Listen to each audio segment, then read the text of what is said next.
जादुई जंगल की कहानी। एक समय की बात है, घने जंगल के बीचों बीच एक छोटा सा गांव था जिसका नाम था सपनों का गांव। इस गांव में हर रात जादुई घटनाएं घटती थीं और लोग तरह तरह के सपनों में खो जाते थे। इस गांव के पास ही एक जादुई जंगल था जिसे अद्भुत वन कहा जाता था। इस जंगल में ढेरों रहस्यमयी प्राणी रहते थे, जिनमें बोलने वाले पेड़, उड़ने वाले फूल और संगीत बजाते हुए पत्थर शामिल थे। गांव में एक छोटा लड़का था जिसका नाम था मोहन। मोहन बहुत जिज्ञासु था और हमेशा नई नई चीजों को जानने की इच्छा रखता था।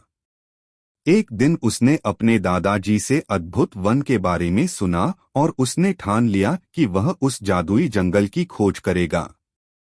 एक रात जब चांदनी अपनी चांदनी से जंगल को नहला रही थी, मोहन चुपके से अपने घर से निकल पड़ा। उसने अपना छोटा सा झोला लिया जिसमें उसकी पसंदीदा किताब, एक टॉर्च और कुछ खाने पीने की चीजें थीं। मोहन ने अद्भुत वन की ओर कदम बढ़ाए। जंगल में प्रवेश करते ही उसे वहां की जादुई दुनिया का अनुभव होने लगा।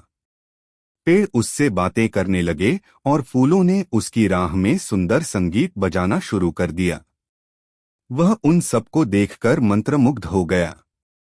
चलते चलते उसे एक चमचमाती हुई नदी मिली। नदी के किनारे एक परी बैठी थी जो बहुत ही सुंदर और चमकदार थी। परी ने मोहन को देखा और मुस्कुराई। उसने कहा, मैं हूं नीलपरी। तुम्हारा यहाँ स्वागत है, मोहन। मोहन ने हैरानी से पूछा, आपको मेरा नाम कैसे पता? नीलपरी ने हंसते हुए कहा, यह अद्भुत वन है, यहाँ सब कुछ जादुई है। हमें सब कुछ पता है। तुम यहाँ क्यों आए हो, मोहन? मोहन ने अपनी जिज्ञासा के बारे में बताया और अद्भुत वन के सारे रहस्यों को जानने की इच्छा व्यक्त की। नीलपरी ने उसे वन के कई रहस्य बताए और उसे एक जादुई पत्थर दिया जो इच्छाएं पूरी करता था। उसने कहा, यह पत्थर तुम्हारे दिल की सच्ची इच्छाओं को पूरा करेगा। मोहन ने पत्थर को प्यार से अपने झोले में रख लिया और परी का धन्यवाद किया।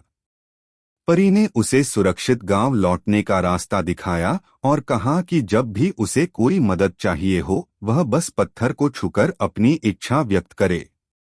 मोहन गांव वापस आ गया और उसने अपने अनुभवों को सबके साथ साझा किया।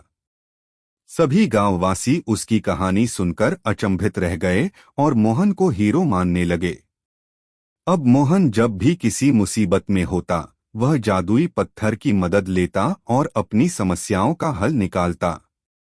इस तरह मोहन और उसका गांव, सपनों का गांव, खुशहाल और सुरक्षित जीवन व्यतीत करने लगे।